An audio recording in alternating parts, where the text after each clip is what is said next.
Ngayong Martes, January 9, 2024 meron tayong dalawang kwento ng pagbibigay ng mensahe ng dalawang abogado. Isang nasa Japan at isang nasa Pilipinas. Nandito si Attorney Freddie Villamor na kasalukuyang lawyer host sa Wanted sa Radyo Livestream na may sinusolusyonan na problema tungkol sa mga security guards na hindi napapaswelduhan ng tama ng kanilang agency at si Attorney Libayan, isa sa mga kritiko ni Senador Raffy Tulfo at ang programang Wanted sa Radyo na kasalukuyang nagbabakasyon sa Japan. Ito po, attorney, mga SG po yung makakasama po natin sila Sir Martin Gadong and Bonifacio Solante at nirereklamo yung agency po nila na Select Security Agency Incorporated dahil nga po sa mababang pasahod.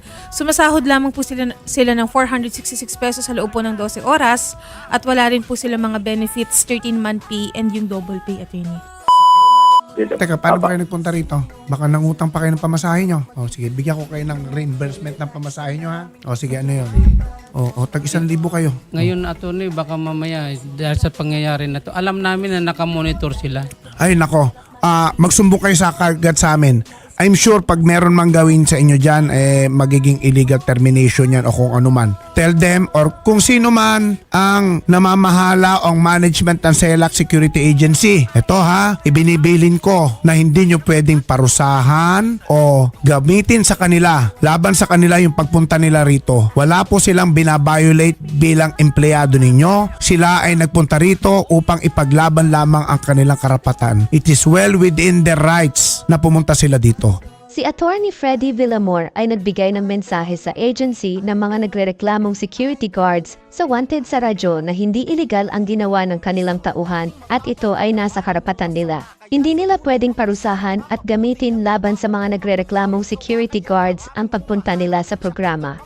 Kung magkakaroon ng parusa o repercussion na hindi maganda yung kanilang pagpunta rito, you will be dealing with me and no less than Senator Raffy Tulfo. Mr. Arturo Cruz, yan po ang pinararating kong mensahe sa inyo. Ha? Okay?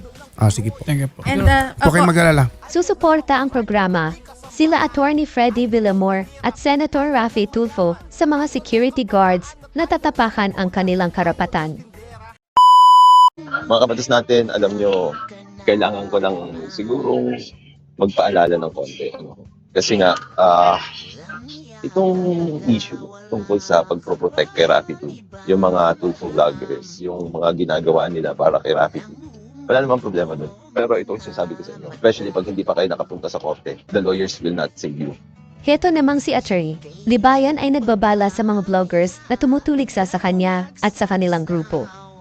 Babalikan at kakasuhan daw nila ang mga vloggers na kumakalaban sa kanila.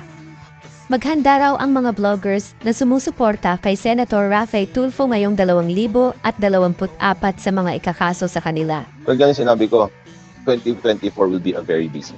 Huwag ka mag-alala, kayo inform ko kayo pag nandyan na para let's do this. Alam nyo, tulad nga ng sinasabi ko sa inyo, marami kasing tao ang naaawa lang. Hindi dahil naaawa yung mga tao, ibig sabihin, you can overstep again. Okay? Yan si Kayo, atat na. Parang awa nyo na, hindi porket inaunawa, aabuso na.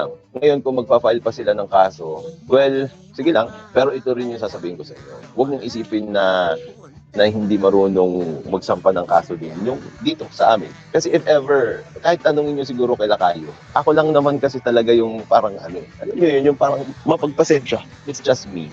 Ako lang. Kung wala ako, siguro madami na.